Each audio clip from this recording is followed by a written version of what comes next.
You're listening to KZOM, Oleander Public Radio. Hello, everyone. Welcome once again to People's Guide to the Cthulhu Mythos. Join us as we talk about all kinds of creepy stuff, spooky dooky things, and stuff that's just, ooh. Buy my book. It is called The Architects of Cosmic Doom, and you can find it in the show notes. It is a collection of horror stories that predate cosmic horror as we know it, with Lovecraft and Clark Ashton Smith and everyone else. I don't know, I can't remember right now. Anyway, Robert E. Howard. Thanks, Dave. But yeah, Ambrose Bierce is actually in the book. But yeah, no, this is cosmic horror before pulps, before all that. And it covers a period of time from the mid 1800s to the early 20th century. And back to the show. Recording by J.M.H. Powell. Lost Hearts by M.R. James. It was, as far as I can ascertain, in September of the year 1811 that a post-chaise drew up before the door of Aswarby Hall in the heart of Lincolnshire. The little boy, who was the only passenger in the chaise, and who jumped out as soon as it had stopped, looked about him with the keenest curiosity during the short interval that elapsed between the ringing of the bell and the opening of the hall door. He saw a tall, square, red-brick house built in the reign of Anne. A stone-pillared porch had been added in the purer, classical style of 1790. The windows of the house were many, tall, and narrow, with small panes and thick white woodwork. A pediment, pierced with a round window, crowned the front. There were wings to right and left, connected by curious glazed galleries supported by colonnades with the central block. These wings plainly contained the stables and offices of the house. Each was surmounted by an ornamental cupola with a gilded vane. An evening light shone on the building, making the window panes glow like so many fires. Away from the hall in front stretched a flat park, studded with oaks and fringed with firs, which stood out against the sky. The clock in the church tower, buried in trees on the edge of the park, only its golden weathercock catching the light, was striking 6, and the sound came gently beating down the wind. It was altogether a pleasant impression, though tinged with the sort of melancholy appropriate to an evening in early autumn, that was conveyed to the mind of the boy who was standing in the porch, waiting for the door to open to him. The post-chaise had brought him from Warwickshire, where some 6 months before he had been left an orphan. Now, owing to the generous offer of his elderly cousin Mr. Abney, he had come to live at Aswarby. The offer was unexpected because all who knew anything of Mr. Abney looked upon him as a somewhat austere recluse, into whose steady-going household the advent of a small boy would impart a new and, it seemed, incongruous element. The truth is that very little was known of Mr. Abney's pursuits or temper. The professor of Greek at Cambridge had been heard to say that no one knew more of the religious beliefs of the later pagans than did the owner of Aswarby. Certainly, his library contained all the then available books bearing on the mysteries, the Orphic poems, the worship of Mithras, and the Neoplatonists. In the marble-paved hall stood a fine group of Mithras slaying a bull, which had been imported from the Levant at great expense by the owner. He had contributed a description of it to the Gentleman's Magazine, and he had written a remarkable series of articles in the Critical Museum on the superstitions of the Romans of the Lower Empire. He was looked upon, in fine, as a man wrapped up in his books, and it was a matter of great surprise among his neighbors that he should ever have heard of his orphan cousin Stephen Elliott, much more that he should have volunteered to make him an inmate of Aswarby Hall. Whatever may have been expected by his neighbors, it is certain that Mr. Abney, the tall, the thin, the austere, seemed inclined to give his young cousin a kindly reception. The moment the front door was opened, he darted out of his study, rubbing his hands with delight. "How are you, my boy? How are you? How are you?" said he. "That is, you are not too much tired, I hope, by your journey to eat your supper." "No, thank you, sir," said Master Elliot. "I am pretty well." "That's a good lad," said Mr. Abney. "And how old are you, my boy?" It seemed a little odd that he should have asked the question twice in the first 2 minutes of their acquaintance. "I'm 12 years old next birthday, sir," said Stephen. "And when is your birthday, my dear boy?" 11th of September, eh? That's well, that's very well. Nearly a year hence, isn't it? I like to get these things down in my book. Sure it's 12? Certain? Yes, quite sure, sir. Well, take him to Mrs. Bunch's room, Parks, and let him have his tea, supper, whatever it is. Yes, sir, answered the staid Mr. Parks, and conducted Stephen to the lower regions. Mrs. Bunch was the most comfortable and human person whom Stephen had as yet met at Aswarby. She made him completely at home. They were great friends in a quarter of an hour, and great friends they remained. Mrs. Bunch had been born in the neighborhood some 55 years before the date of Stephen's arrival, and her residence at the Hall was of 20 years' standing. Consequently, if anyone knew the ins and outs of the house and the district, Mrs. Bunch knew them, and she was by no means disinclined to communicate her information. Certainly there were plenty of things about the Hall and the Hall gardens which Stephen, who was of an adventurous and inquiring turn, was anxious to have explained to him. Who built the temple at the end of the Laurel Walk? Who was the old man whose picture hung on the staircase sitting at a table with a skull under his hand? These and many similar points were cleared up by the resources of Mrs. Bunch's powerful intellect. There were others, however, of which the explanations furnished were less satisfactory. One November evening, Stephen was sitting by the fire in the housekeeper's room, reflecting on his surroundings. "Is Mr. Abney a good man? And will he go to heaven?" he suddenly asked, with the peculiar confidence which children possess in the ability of their elders to settle these questions, the decision of which is believed to be reserved for other tribunals. "Good, bless the child," said Mrs. Bunch. "Master's as kind a soul as ever I see. Didn't I never tell you of the little boy as he took in out of the street, as you might say, this 7 years back? And the little girl 2 years after I first come here? No. Do tell me all about them, Mrs. Bunch, now, this minute." "Well," said Mrs. Bunch, "the little girl I don't seem to recollect so much about. I know Master brought her back with him from his walk one day, and give orders to Mrs. Ellis, as she was housekeeper then, as she should be took every care with. And the poor child hadn't no one belonging to her. She telled me so her own self. And here she lived with us a matter of 3 weeks, it might be, and then, whether she was something of a gypsy in her blood or what not, but one morning she out of her bed afore any of us had opened her eye, and neither track nor yet trace of her have I set eyes on since.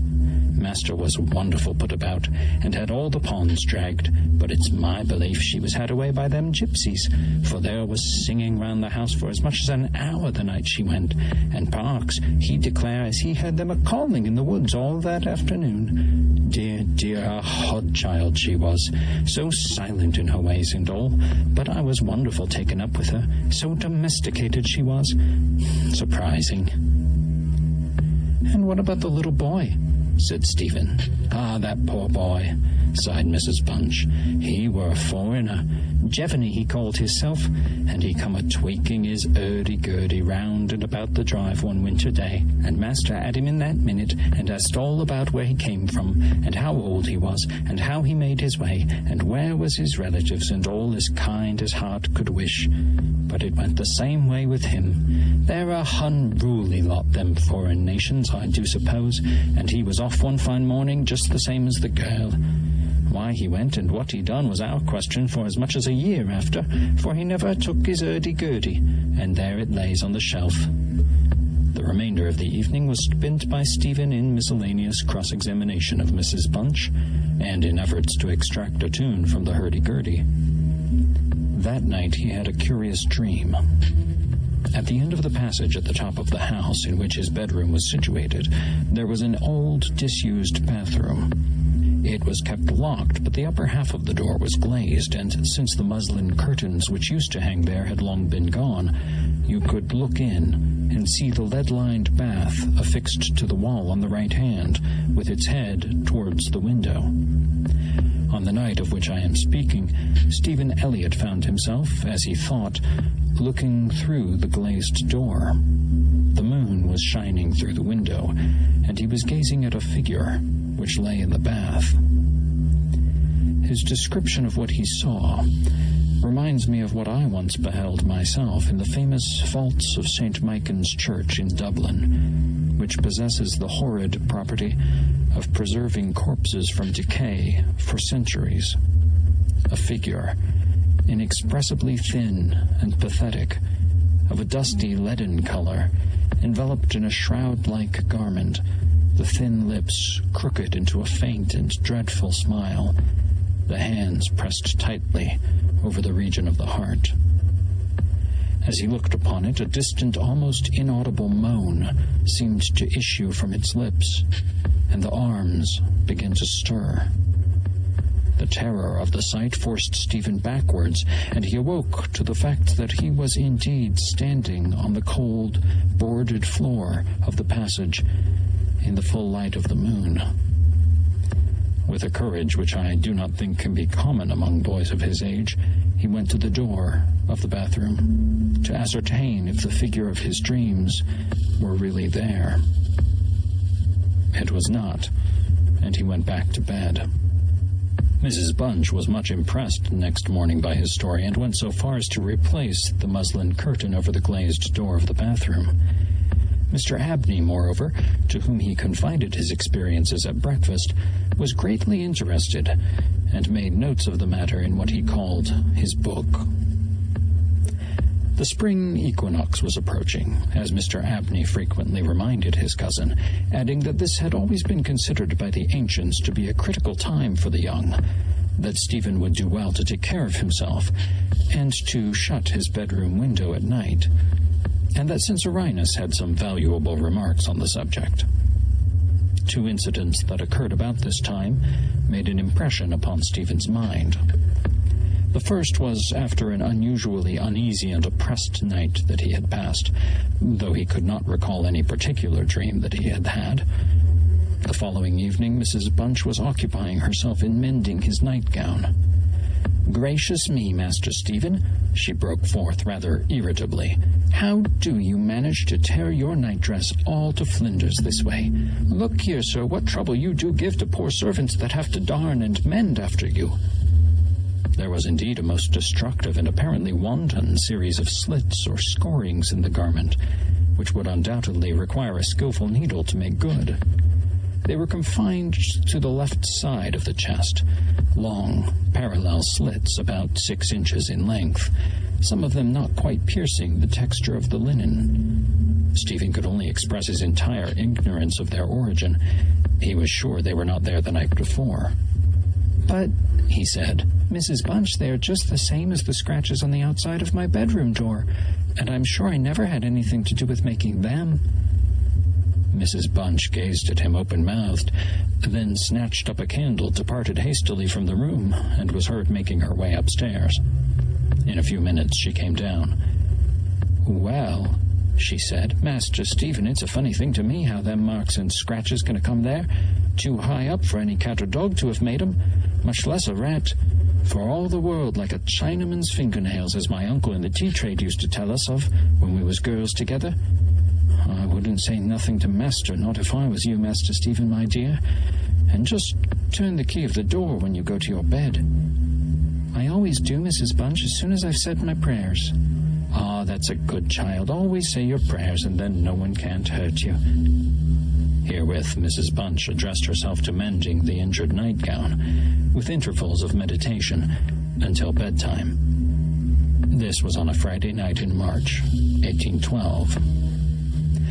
On the following evening, the usual duet of Stephen and Mrs. Bunch was augmented by the sudden arrival of Mr. Parks, the butler, who as a rule kept himself rather to himself in his own pantry. He did not see that Stephen was there.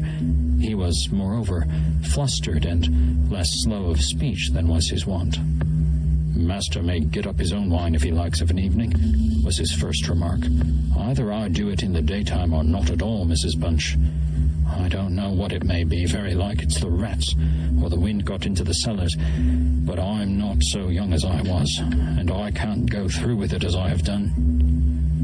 "Well, Mr. Parks, you know it is a surprising place for the rats, is the Hall." "I'm not denying that, Mrs. Bunch. And to be sure, many a time I've heard the tale from the men in the shipyards about the rat that could speak. I never laid no confidence in that before, but tonight, if I'd demeaned myself to lay my ear to the door of the further bin, I could pretty much have heard what they was saying." "Oh, there, Mr. Parks, I've no patience with your fancies. Rats talking in the wine cellar, indeed." "Well, Mrs. Bunch, I've no wish to argue with you. All I say is, if you choose to go to the far bin and lay your ear to the door, you may prove my words this minute." "What nonsense you do talk, Mr. Parks, not fit for children to listen to. Why, you'll be frightening Master Stephen there out of his wits." "What? Master Stephen?" said Parks, awaking to the consciousness of the boy's presence. "Master Stephen knows well enough when I'm playing a joke with you, Mrs. Bunch." In fact, Master Stephen knew much too well to suppose that Mr. Parks had, in the first instance, intended a joke. He was interested not altogether pleasantly in the situation, but all his questions were unsuccessful in inducing the butler to give any more detailed account of his experiences in the wine cellar. We have now arrived at March 24, 1812. It was a day of curious experiences for Stephen, a windy, noisy day, which filled the house and the gardens with a restless impression. As Stephen stood by the fence of the grounds and looked out into the park, he felt as if an endless procession of unseen people were sweeping past him on the wind, borne on resistlessly and aimlessly, vainly striving to stop themselves to catch at something that might arrest their flight and bring them once again into contact with the living world of which they had formed a part. After luncheon that day, Mr. Abney said, "Stephen, my boy, do you think you could manage to come to me tonight as late as 11 o'clock in my study? I shall be busy until that time, and I wish to show you something connected with your future life, which it is most important that you should know. You are not to mention this matter to Mrs. Bunch, nor to anyone else in the house, and you had better go to your room at the usual time."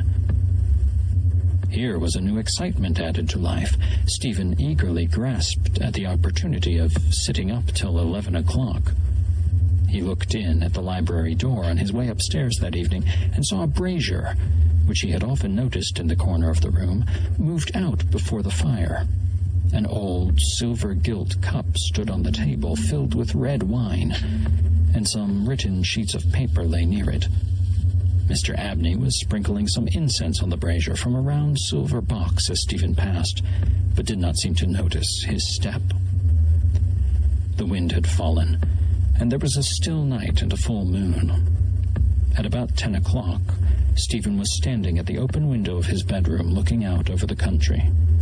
Still as the night was, the mysterious population of the distant moonlit woods was not yet lulled to rest.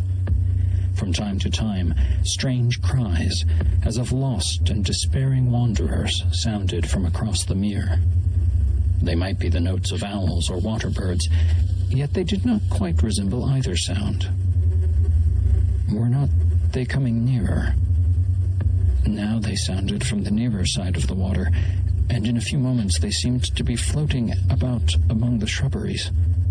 Then they ceased. But just as Stephen was thinking of shutting the window and resuming his reading of Robinson Crusoe, he caught sight of two figures standing on the gravelled terrace that ran along the garden side of the hall. The figures of a boy and a girl, as it seemed. They stood side by side, looking up at the windows. Something in the form of the girl recalled irresistibly his dream of the figure in the bath. The boy inspired him with more acute fear, whilst the girl stood still, half smiling, with her hands clasped over her heart. The boy, a thin shape with black hair and ragged clothing, raised his arms in the air with an appearance of menace and of unappeasable hunger and longing. The moon shone upon his almost transparent hands, and Stephen saw that the nails were fearfully long, and that the light shone through them. As he stood with his arms thus raised, he disclosed a terrifying spectacle. On the left side of his chest there opened a black and gaping rent, and there fell upon Stephen's brain, rather than upon his ear, the impression of one of those hungry and desolate cries that he had heard resounding over the woods of Aswarby all that evening.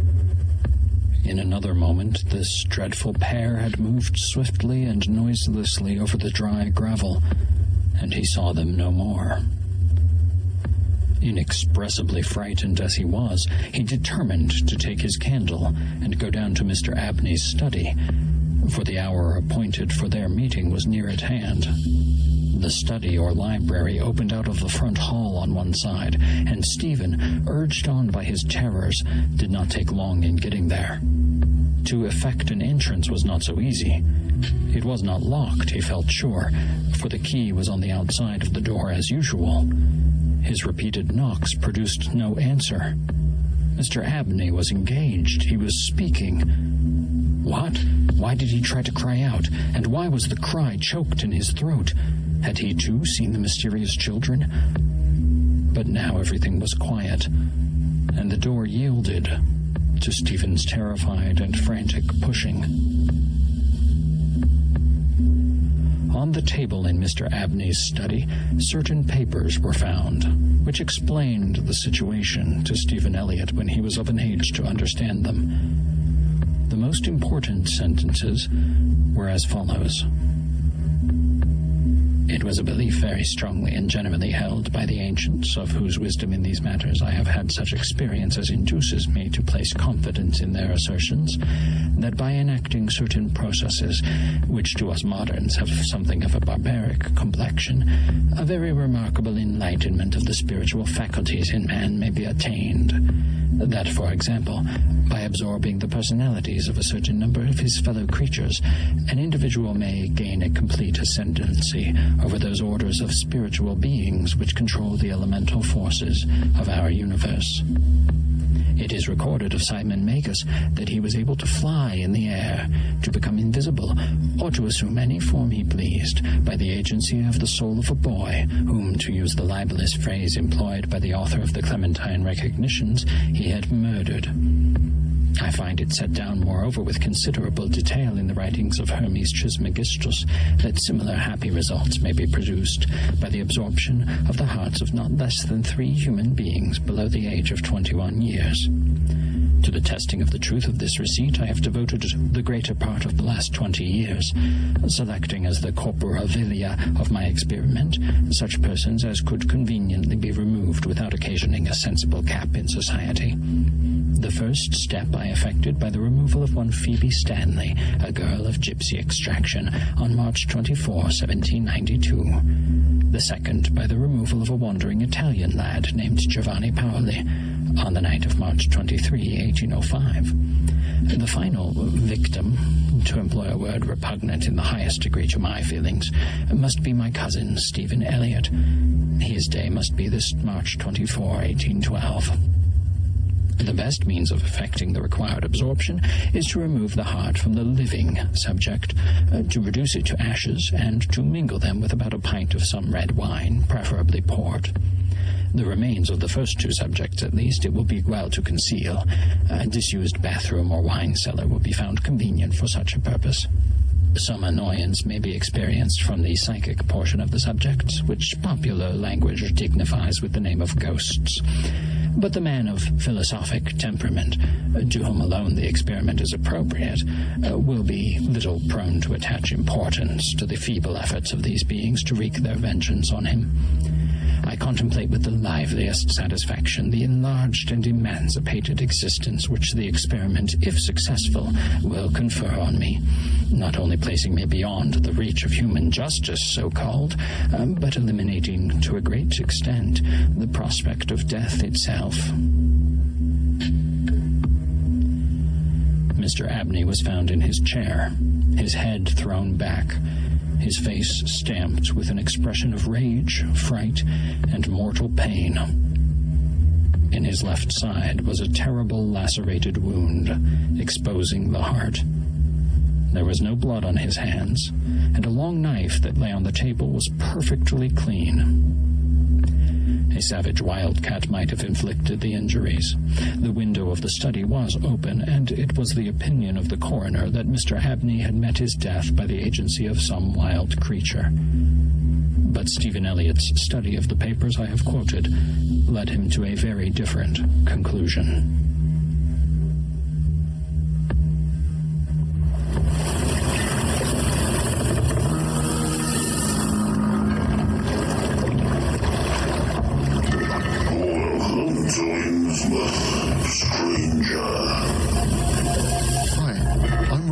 From the Innsmouth Book Club. Join me and my fellow guide John Chadwick as we take you on a fortnightly tour of Innsmouth. We visit places such as the Picture House, the Library and Innsmouth Museum to discuss all aspects of weird fiction, whether it be book, film, music, TV or art. As well as that, we stop over at the Gilman House to have a chat with a resident guest. That includes authors, artists, musicians, in fact Lovecraftian creatives of all types. You can find our free shows on Patreon, and there you can also sign up as a patron, which brings you bonus content, plus a monthly PDF copy of Innsmouth News, which features articles, author spotlights, all the latest news and reviews, and more. You can find us at patreon.com/InnsmouthBC. We hope to see you soon, because remember, Innsmouth isn't just a place, it's a state of mind. Check out the show notes or go to pgttcm.com for more information. And also check us out on Facebook, Instagram, YouTube, and all the other places where podcast stuff exists. All right, back to the show. In Legacy Door, a lurker from space casts a shadow over time. We opened our eyes upon the human world. We found ourselves lying on an especially yielding bed in a room displaying scattered relics of their shallow past, tied together by more recently produced items meant to blend with the relics. Typical. A sensitive journalist dreams of unknown lives. Seems like every time I close my eyes, they get stronger. I can't even say the last time I had a normal sleep, let alone a dreamless one. An outspoken lawyer defends the suspect in an unspeakable crime. And that client was Jonathan Strauss, held for the murder of his daughter Abigail and her companion Harrison Reese. And a stalwart investigator tries to drag it all into the light. Some of the Reeses and the Strausses have been involved with something that seems to include an obsession with bloodlines and longevity for at least decades. Legacy Door is a weekly cosmic horror mystery podcast. An ensemble of actors tell a story, also available in paperback, Kindle, and audiobook. Available now.